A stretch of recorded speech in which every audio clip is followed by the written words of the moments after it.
Walter Brennan is often remembered as one of the most unforgettable faces to ever emerge from Hollywood's golden era. A three-time Academy Award winner for Best Supporting Actor, with a fourth nomination under his belt, Walter carved a legacy few could match. Born and raised in New England, he carried the aura of a simple country boy, a persona that served him well throughout his career. Brennan became especially beloved for his roles in classic westerns, most notably as Deputy Stumpy in Rio Bravo and the stern but charismatic Judge Roy Bean in The Westerner. There was a rare magic in Walter's performances, a blend of wit, grit, and authenticity that endeared him to audiences worldwide. Yet beneath the charming screen presence, unsettling rumors circulated about his deeply ingrained racism, intense paranoia, and seething bitterness. Over time, fans began to question if the kindly old man they admired was, in reality, one of Hollywood's darkest figures. Join us as we delve into Walter Brennan's life and explore how he evolved from a celebrated icon to one of the most controversial personalities in the entertainment industry. Walter Andrew Brennan entered the world on July 25, 1894, in Lynn, Massachusetts, the son of Irish immigrants. His father, a skilled engineer and amateur inventor, and his mother, a dedicated homemaker, nurtured Walter's early years. Growing up in the nearby town of Swampscott, young Walter was expected to follow a practical path, preferably in engineering, like his father. In 1914, that dream took a formal step forward when he enrolled at Ringe Technical School in Cambridge, Massachusetts, a preparatory institution aimed at future MIT students. But the pull of the stage was too strong to ignore. Even while attending Ring, Walter found himself drawn more and more to acting, performing in vaudeville shows, amateur productions, and school plays. Reflecting on his youth, Walter once said, "I passed all my subjects just fine, but my mind kept wandering back to the acting club. Trouble was, I didn't know how to tell my father I'd rather act on stage than build bridges." Fate intervened in 1917 when the United States entered World War I. Brennan enlisted in the U.S. Army and served for 2 grueling years in France with the 101st Field Artillery Regiment. During a gas attack, Walter was exposed to mustard gas, an incident that permanently altered his voice, leaving it with the distinctive high-pitched twang that would later become his trademark. After the war, Brennan returned to Massachusetts, trying his hand at various professions.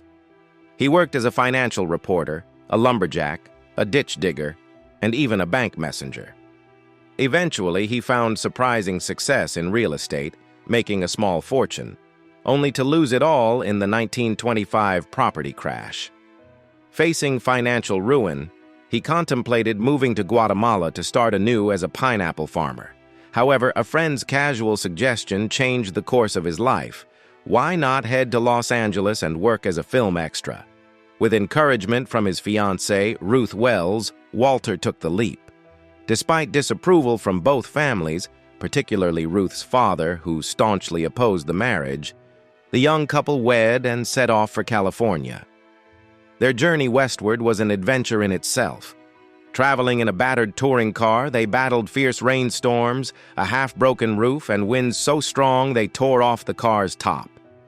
Walter fondly recalled Ruth's resilience during that journey, laughing as he remembered her popping open an umbrella through the torn roof and cheerfully declaring, "Onward!" When they finally reached Hollywood, reality quickly set in. The city was teeming with hopefuls, all vying for the same elusive dream.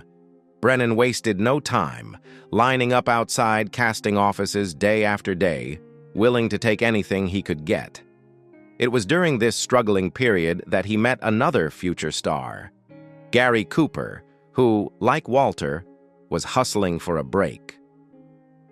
Walter's first real chance came in a most unexpected way. One day, after being turned away from an audition, he noticed a film crew struggling to get a donkey to bray on cue. Without hesitation, Walter offered to mimic the sound himself, on one condition: he had to be given a part in the movie. The gamble paid off. His convincing bray not only amused the crew, but landed him his first on-screen role, opening the door to a steady, if humble, career in bit parts. Throughout the late 1920s, Brennan worked tirelessly, appearing in over 30 films, often uncredited, playing everything from youthful sidekicks to grizzled old-timers. Some of his early credits included Webs of Steel, 1925, and Lorraine of the Lions, 1925. Directors began to notice the wiry, expressive actor who could transform into practically any role he was given. One director in particular, Richard Thorpe, saw Walter's potential and frequently cast him as an extra. Finally, in 1930, Walter landed his first notable role in King of Jazz, a grand musical revue produced by Universal Pictures. It wasn't a starring part, but it was significant enough to get him noticed, and from there, his rise to fame truly began. However, despite his success on television, Walter Brennan remained deeply connected to films. In the 1960s, he starred in a number of westerns and family dramas, often playing the familiar role of a gruff but lovable old-timer. One of his most memorable performances during this period was as the cantankerous Old Man Clanton in My Darling Clementine, 1946, and later as Pa Danby in Support Your Local Sheriff, 1969. Walter's ability to infuse his characters with authenticity, humor, and heart made him a favorite among directors and audiences alike. Even as he aged, Walter's work ethic never faltered. He was a man who believed in the value of consistent work and bringing his best to every set he walked onto. His deep, weathered voice, made even raspier from his war injury and decades of hard living, gave his characters an edge few could replicate. Walter often said he preferred roles where he could just be himself, and perhaps that's why his portrayals resonated so deeply. He wasn't acting, he was those characters. Despite the positive public persona he projected on screen, rumors continued to swirl about his personal views. Throughout the 1960s and 70s, Brennan was known in Hollywood circles for his outspoken ultra-conservative politics and inflammatory comments. Some former colleagues even accused him of harboring racist and extremist views, further complicating his legacy. Yet for all the controversies, many others who worked closely with Walter described him as professional, kind, and a man who simply loved his craft more than anything. By the 1970s, health issues began to slow him down. Walter had developed emphysema after years of heavy smoking, and his once boundless energy started to wane. Still, he managed to make appearances in films like Smoke in the Wind, 1975, a movie he helped produce and finance, marking one of his final screen performances. Even in his last years, Brennan remained fiercely proud of his work and contributions to Hollywood. Walter Brennan passed away on September 21, 1974, at the age of 80, in Oxnard, California. His death marked the end of an era for Hollywood's golden age of westerns and family dramas.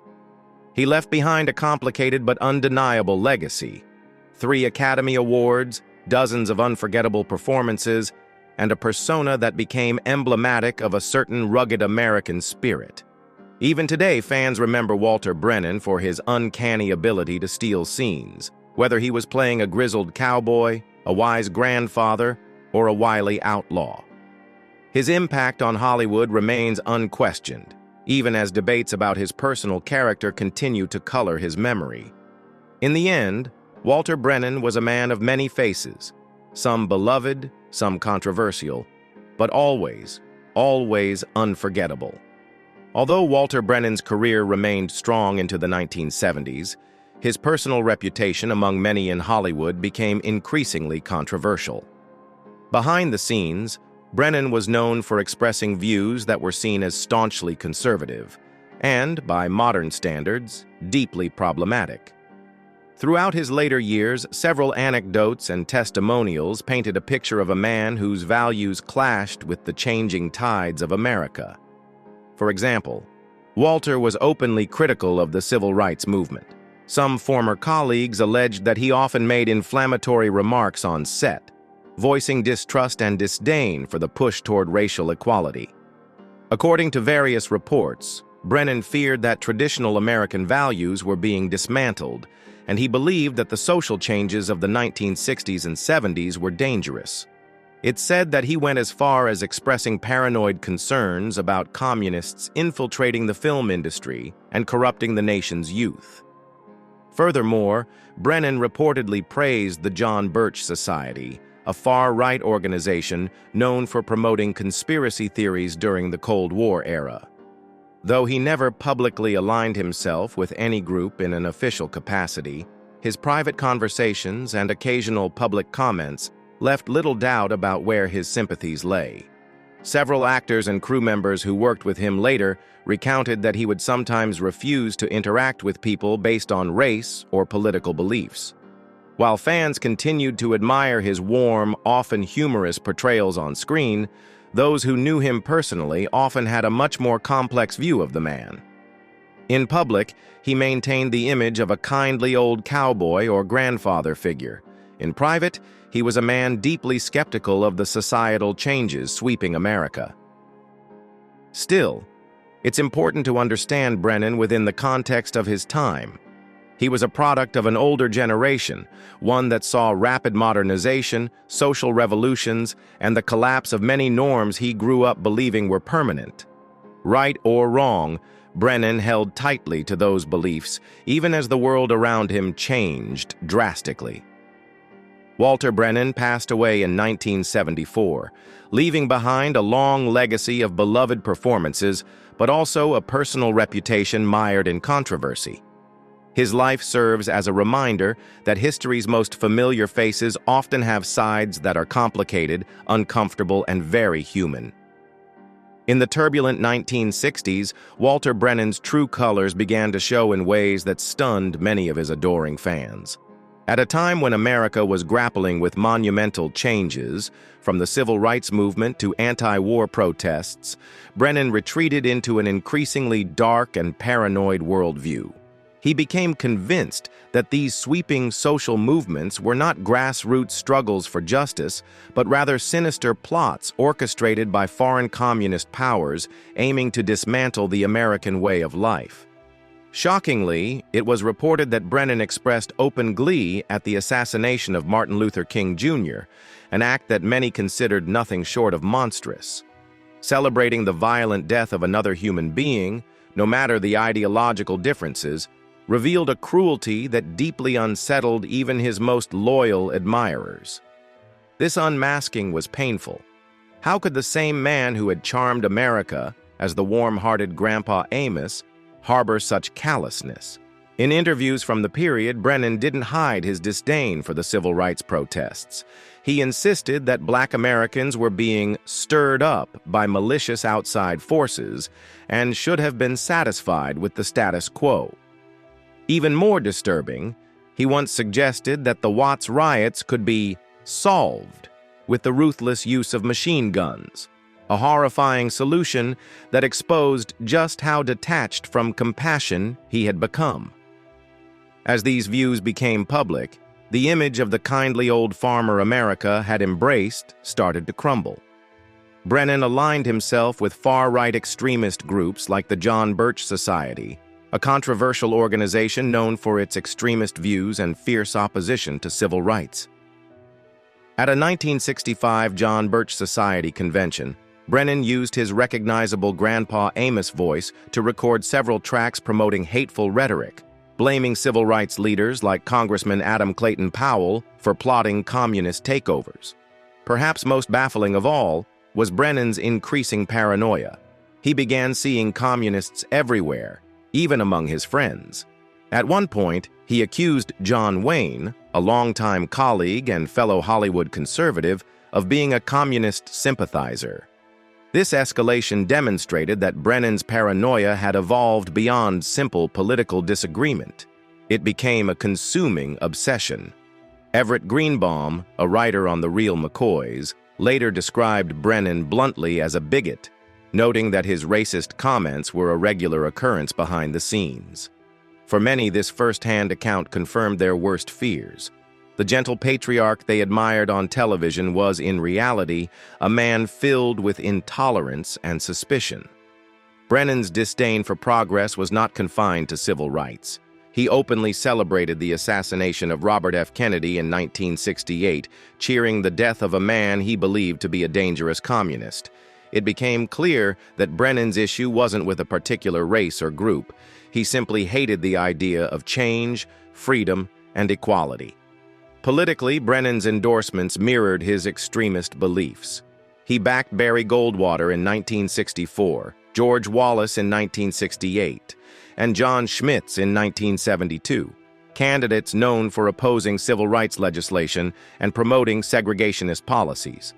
His distrust of even mainstream Republicans like Richard Nixon pushed him further to the fringe. His fear of communist invasion was so intense that Brennan constructed a survival bunker beneath his Los Angeles estate, stocked with firearms, food, and supplies. He forbade his grandchildren from listening to the Beatles, fearing that even music could corrupt the values he held dear.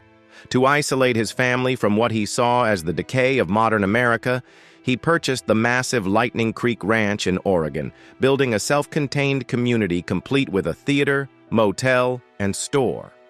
As Brennan aged, his paranoia deepened.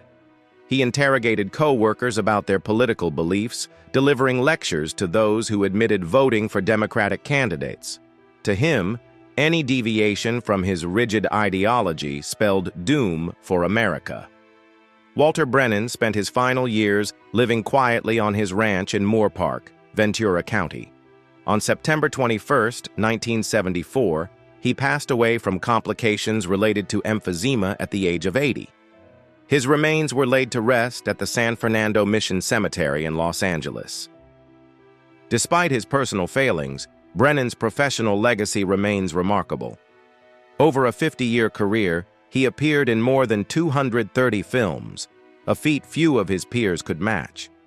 He earned a star on the Hollywood Walk of Fame and was inducted into the Hall of Great Western Performers at the National Cowboy and Western Heritage Museum. Yet history offers a complicated portrait. While Walter Brennan achieved towering success as an actor, his life also stands as a cautionary tale of how deep-seated fear, hatred, and paranoia can corrupt even the most beloved public figures. Some argue he was merely a product of his time, but many of his contemporaries managed to rise above such prejudices. Walter Brennan, sadly, did not.